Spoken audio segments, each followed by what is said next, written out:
The anti-abortion activists behind last week's Planned Parenthood video are out with a second video today, alleging to show a Planned Parenthood employee negotiating the sale of fetal tissue. The video, which was secretly recorded by the Center for Medical Progress, accuses Planned Parenthood once again of selling fetal tissue for profit, which is a criminal offense. Planned Parenthood denies these claims, acknowledging that its affiliates participate in tissue donation but do not profit off of such programs. After first releasing a heavily edited video, the group has now released the full conversation. We've edited this footage to show several parts of that conversation, and as a warning, it may be disturbing to some viewers. What would you expect for intact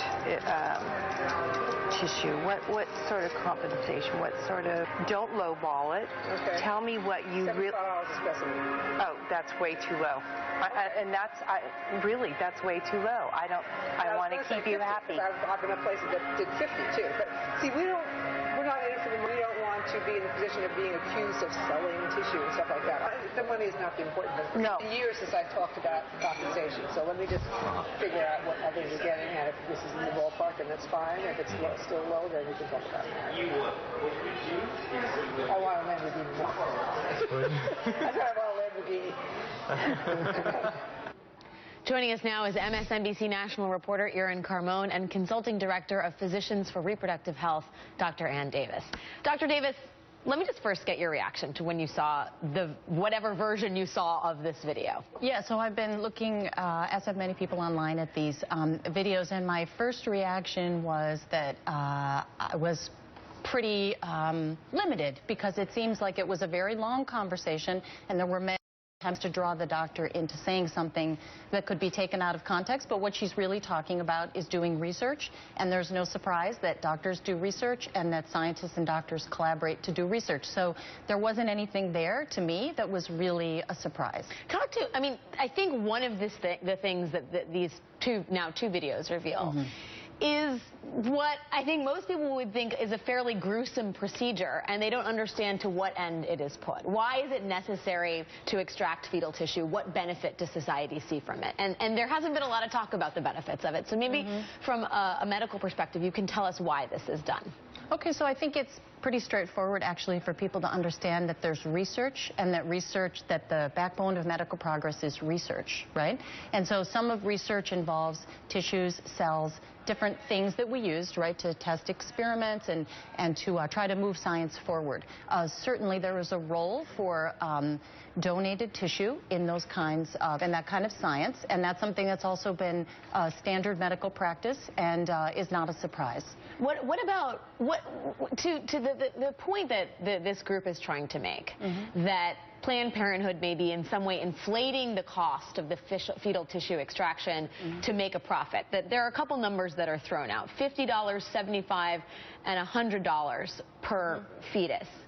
Talk to me about those numbers. I mean, to what degree do those seem reasonable in the sort of the course of medical transport? Well, I think it's helpful to understand what the money is for. So I certainly have full confidence that there isn't a profit being made under these circumstances. So imagine that you do something familiar, like you go to give blood.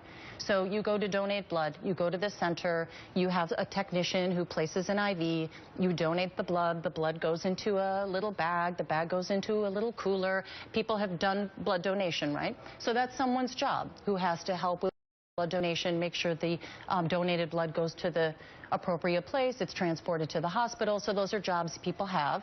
So there are costs associated with donation, and that's exactly what this is for.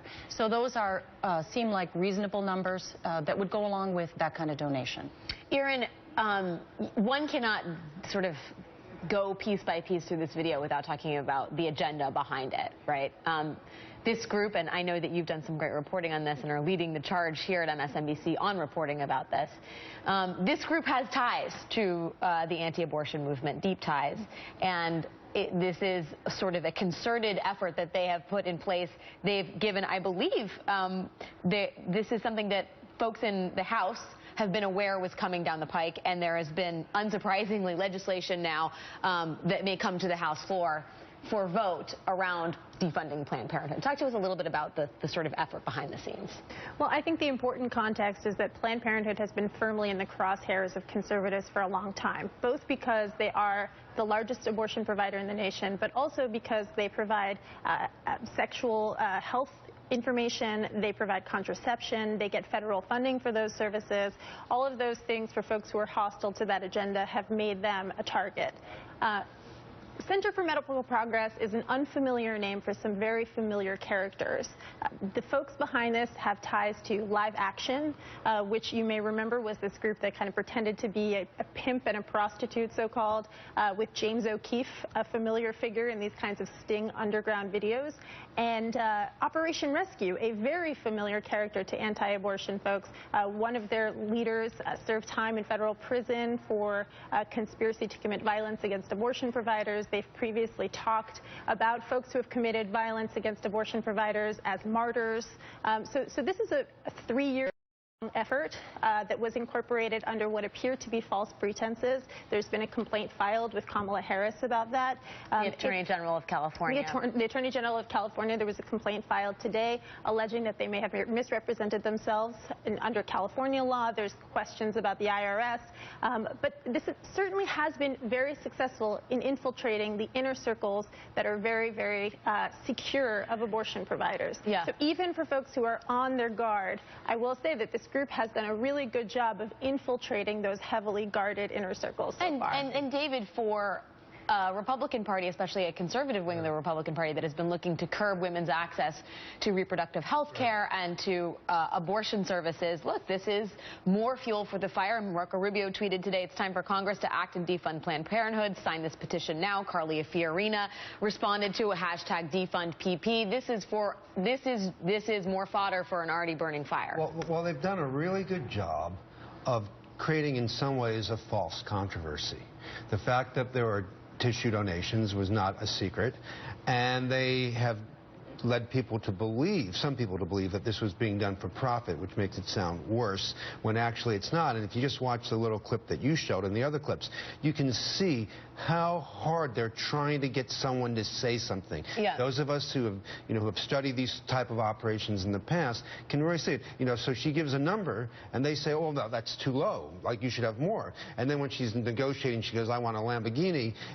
She was obviously making a joke, yet if you read the right-wing media, they latch onto that as if this is her way. Selling body parts is her way to a Lamborghini. And she later says, I can't even drive a Lamborghini. So she was clearly joking as they were negotiating, and they were trying to drive up, the buyers were trying to drive up the price here to show that they were getting profits. So, I mean, it kind of fades, but when it comes to tweets and, an outrage, the idea that there's any conversation of this at all, they're doing a very good job of using to leverage action on the House, as Irin just mentioned. Well, Dr. Davis, they're also leveraging, I think, a certain amount of shame, maybe, that people feel. I mean, I think the language around 20-week abortion bans has been so divisive and also inaccurate. I mean, we don't understand fully why women have 20-week abortion bans, and in the vast majority of cases it's because it's medically necessary. And here, fetal tissue extraction is for medical purposes, and in some ways is the silver lining of a very difficult process for most women. Why do you think, I would ask you this as a doctor, there needs to be a space wherein we can talk about this stuff, because information is, I think, the beginning stage to explanation and acceptance. Mm-hmm. I would bring this back to the actual reality of what happens, which is always my favorite job to do as a doctor, which is that certainly it is the common experience of anyone who is an abortion provider, and myself included, that when a patient is in a situation that's very difficult, and this particularly will turn up in the case where there's a rare fetal condition, and they've decided to end the pregnancy, that in a gesture that is very, very generous and very altruistic, they will volunteer to donate fetal tissue to help people understand how the condition developed, if there's any way that it could be prevented, to really move science forward for that particular situation. So it's a very compassionate gesture. It's a very private moment where people volunteer to do this. And certainly so my colleagues around the country and I are, the recipients of that sort of, in that moment with people, and it's very genuine. So there are certainly services where people can help women to do that generous thing that they would like to do at that moment. Yeah, I think that this is, in fact, an act of generosity. A very difficult decision to make. Right. Is really important to counteract the narrative that is being presented here, which is incredibly lurid, and that has been thus far very effective for this wing of the anti-abortion movement.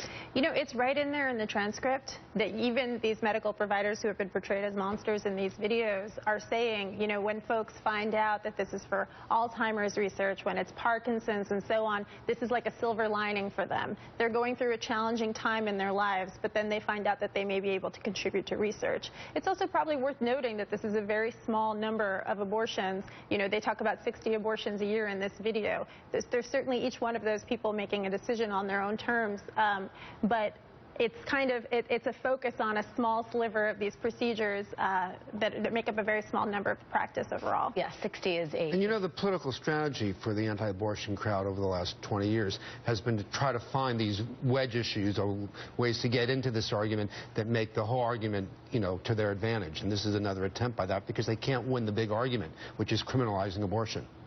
Dr. Ann Davis, it is always good to get your perspective. Thank you for your time. Irin and David, stay with me. When we come back.